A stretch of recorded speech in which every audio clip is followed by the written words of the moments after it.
ክርስቲያን ሲሞት ይበዛል የሚለው ነገር ከየት እንደመጣ አይገባኝም። እስኪ በመሞት የሚበዛ ከሆነ የቱርክ ክርስቲያኖች ለምን ጠፉ? ቱርኮች እኮ ክርስቲያኖች ነበሩ አይደለ?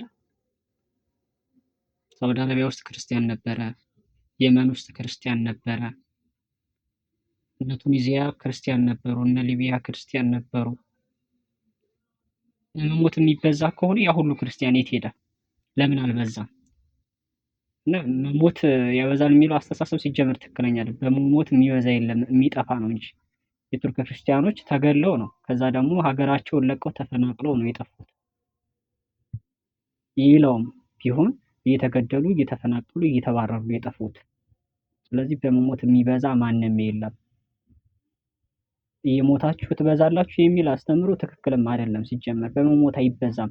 መሞትም ራሱ ተገቢነትና አግባብ ባለው መንገድ ሲሆን ነው ሞቱ ትክክለኛ የሚሆነው እንጂ ዝም ብሎ በመሞት የሚበዛ ነገር የለም። ዝም ብሎ በመሞት ማለቅ ነው ያለው። መብዛት የሚባል ነገር ሊኖርም አይችልም፣ ኖሮም አያውቅም።